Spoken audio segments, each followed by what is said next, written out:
16 weeks. I think a program is 16 weeks in length as a minimum. Okay? I break that down into 4 4-week phases. So I have 4 units. I take one of those phases and I break it down into 4 weeks. An introduction week, a base week, an overload week, and a shock week. Then I take that introduction week and I go through an evaluation to see where you're at, and then I program exercises. Programming exercises is like laying bricks.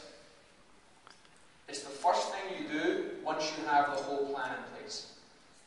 This is one of my tests I used to do for trainers who wanted to be hired at my facility. I would give them a client and say, hey, 35-year-old female looks to lose 10 pounds, right the first day of her program.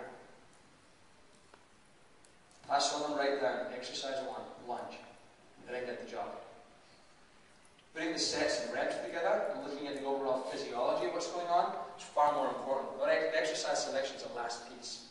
Right? But when you start looking at programming this, like a big section and breaking it down, you'll be far more successful.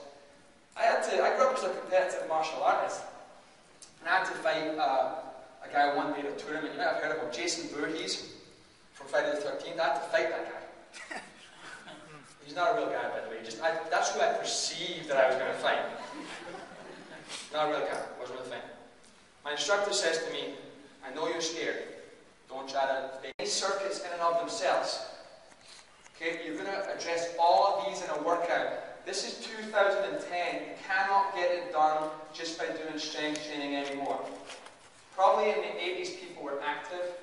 They were already doing. Hands up how many of you have clients that the only activity they get is with you. Hands up. And look at that, plus 60% of the room. You can't just do the weights. Increases core demand and is more neurologically demanding, more neuromuscularly demanding. Still too easy to go to lunge jumps.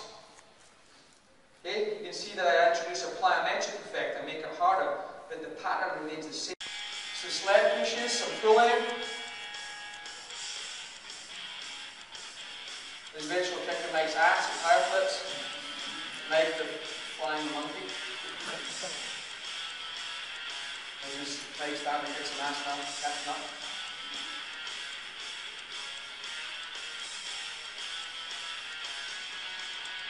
That's our cardio class.